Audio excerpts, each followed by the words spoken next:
G'day guys, today we've got a brand new update for Don't Starve Together, the third installment in the Return of Them saga, Hook, Line and Inker. And as you can guess, this update is all about fish and fishing and things that go in the sea. There's actually quite a bit to unpack here, so make sure that you're comfortable and let's dive in. The main focus of this update is the new fishing mechanic. You can now fish in the ocean with a sea fishing rod. There's also been a slight adjustment to the actual ocean, and you'll be able to see the water gets darker the further you go out. This is important because it affects the kinds of fish that you'll be able to catch. Some fish like to hang out along the coast, and others can be found in much deeper waters. There are currently 10 different species of fish you can catch in the ocean, consisting of 5 small fish and 5 medium fish. At the moment there's no sign of large fish, but I imagine they might be added in a later update. Unlike the standard rod, the sea fishing rod has no durability and can be used an unlimited amount of times. However, there are a few other bits and pieces you'll require before you can catch any fish. The tackle receptacle will allow you to craft a number of little floats and baits to attach to your sea fishing rod, and depending on which ones you use, they will give you greater throwing distance and accuracy, as well as providing something enticing for the fish to nibble on. It's worth noting as well that some of these recipes are not unlocked, and in order to get all of the feather-based floats, you will need to find coupons from killing the corresponding birds. You will get a guaranteed coupon from the Malbatross and Moose Goose, but you'll have a much harder time getting any of those other feathers as they have a 1% chance of dropping from any bird you kill. I'm not sure why it's that low, and I have a feeling it might be adjusted, but if you get one, make sure you add it to your tackle receptacle straight away. Some of these items work better for different stages of the day as well, like the sunrise spinnerbait, which works in the daytime, and the night flyer spinnerbait, which is its nighttime counterpart. Different fish also have an affinity for different baits. Some might prefer meat, some like seeds, and some don't mind. So if you're planning a day or two out on the water, you'll probably want to bring a variety of different baits with you.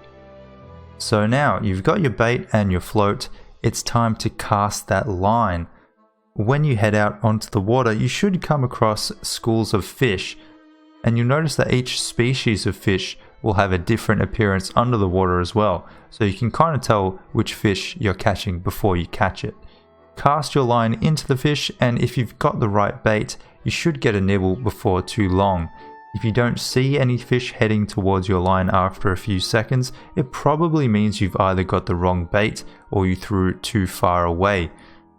Once you do get a bite, you just have to keep right-clicking to start reeling in your fish. Every now and then though, you might see your fish fighting to escape and your character struggling to hold onto the fishing rod. When that happens, you have to stop reeling and wait for the fish to calm down and then continue once more. Keep doing that until the fish is in your hands. Obviously, the bigger fish will be harder to catch and will require a bit more patience, but it's worth the effort when you can hold that massive catch up for all to see. Speaking of which, you can now craft a pocket scale to measure your fish on the go. The scale has 100 uses, and for those fish that are particularly large, you can build a fish scale-o-matic, which will hold the largest fish only and display that catch and who caught it for all to see.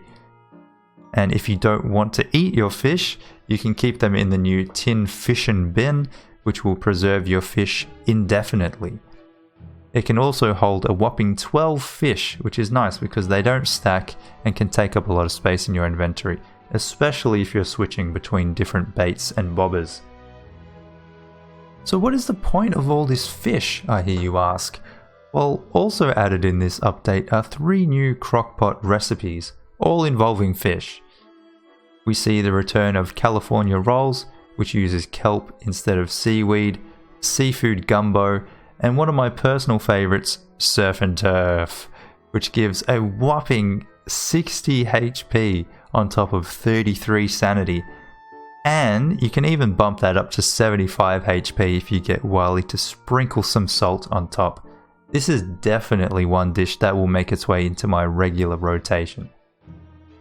And besides all the fish, there are a few other creatures that make their way into this update as well. The Narwhal is a neutral mob that can be befriended with meat or fish and will follow you around, randomly throwing items from the water at you. If you do decide to attack this guy, you will have to deal with 1000 HP and 50 damage per hit. He also has a horn attack that makes holes in your boat. Killing the Narwhal will give you fish meat and the Narwhal horn as well, which can be used on the water to create waves for a maximum of 10 uses. Another creature that you can find in the sea is the Skitter Squid, which shows up at dusk and in the night time and can be quite prickly to deal with. It only has 170 health, but has quite punishing attacks as well as an ink attack that completely blacks out your screen for a second or two, making you very vulnerable to further attacks while you regain your vision. Unlike the Narwhal, the Skitter Squid can not only come up to your boat, but can also venture onto the land. And if you do manage to kill one, you'll get a monster meat and a 1 in 3 chance of getting a light bulb as well. I should also mention you can find ocean debris in the water as well.